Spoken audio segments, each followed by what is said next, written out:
On a chilly Monday afternoon in February 2026, what should have been an ordinary high school hockey matchup at the Dennis M. Lynch Arena in Pawtucket, Rhode Island, turned into one of the most shocking and traumatic moments in recent U.S. community sports history.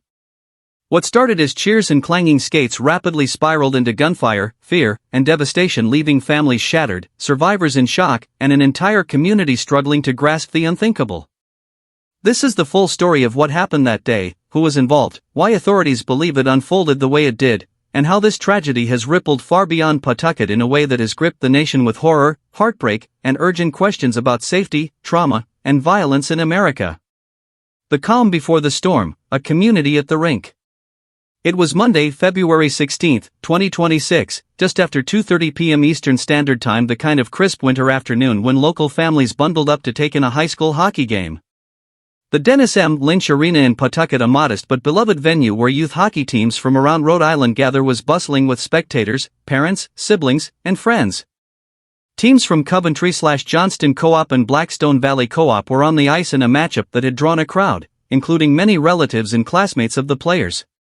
Smiles, warm drinks, and school pride filled the air. What should have been memories in the making became moments no one will ever forget. Around the rink, cameras streamed the game live, a common practice for proud family members who couldn't attend. None of those live streams captured what was about to happen, but they did capture the stunned reactions, the screams, and the scramble that followed. Panic erupts, shots fired in the stands. Without warning, shots rang out from within the spectator stands, not on the ice, not in some isolated corner, but right where families were seated. Witnesses later described dozens of rounds, loud and terrifying, that echoed through the arena. Players on the ice froze. Coaches ducked for cover. Spectators dove or ran for safety. Many initially mistook the sound for hockey-related clattersticks, pads, or celebratory noise until it became unmistakable: gunfire. Some players dropped equipment, others sprinted toward locker rooms, while parents and siblings shielded one another. The already packed stands dissolved in chaos. Seconds stretched like hours as fear rippled through the arena. Footage from screenshots and partial clips show frantic movement, people dropping to the floor, covering their heads, or racing toward exits that suddenly felt too far away. Inside, the violence, targeted, not random. Law enforcement and later confirmed reports revealed that the shooter was not an unknown stranger to the victims. This was not a random act of violence committed against the broader crowd. Instead, what unfolded was believed to be a targeted, family-related shooting, one that erupted from a deeply personal and tragic dispute. According to authorities, the shooter, later identified as 56-year-old Robert K. Dorgan, entered the arena with intent that remains under investigation, but appeared to focus on his own family members who were present at the game. Officials described the incident as a murder-suicide and familicide, meaning the gunman targeted members of his own family, a devastating reality that added another layer of tragedy to the already horrific scene. Who was the shooter? The complex identity of Robert Dorgan. As details emerged, the identity of the shooter became a focus of intense public attention and debate.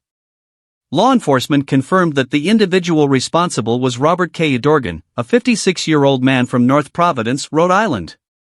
Public records and reporting also revealed that Dorgan had used the name Roberta Esposito and had publicly identified as transgender. Various media outlets reported that Dorgan's gender identity had been the subject of past disputes within the family, including conflicts that played out in court records. While many people sought to understand a motive rooted solely in identity, police have cautioned against oversimplifying the cause of this tragedy. Officials have pointed toward a complex combination of personal, familial, and mental health dynamics, not any single factor that contributed to what happened inside the arena. At a press conference, Pawtucket Police Chief Tina Goncalves explained that the shooting appeared to stem from a family dispute, but noted that investigations were ongoing and that authorities were seeking to speak with numerous witnesses to fully piece together the background.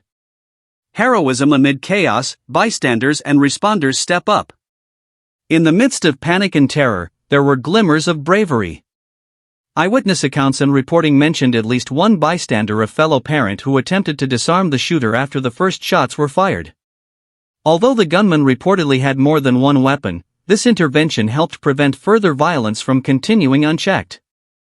Emergency responders, police, fire, and medical teams arrived within minutes.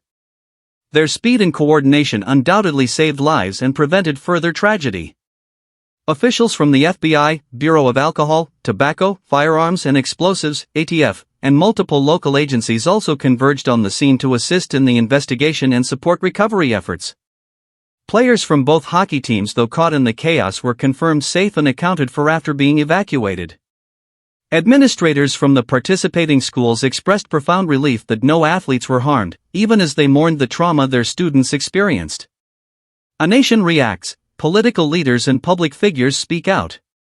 Leaders at every level expressed sorrow, outrage, and support for the victims' families in the aftermath.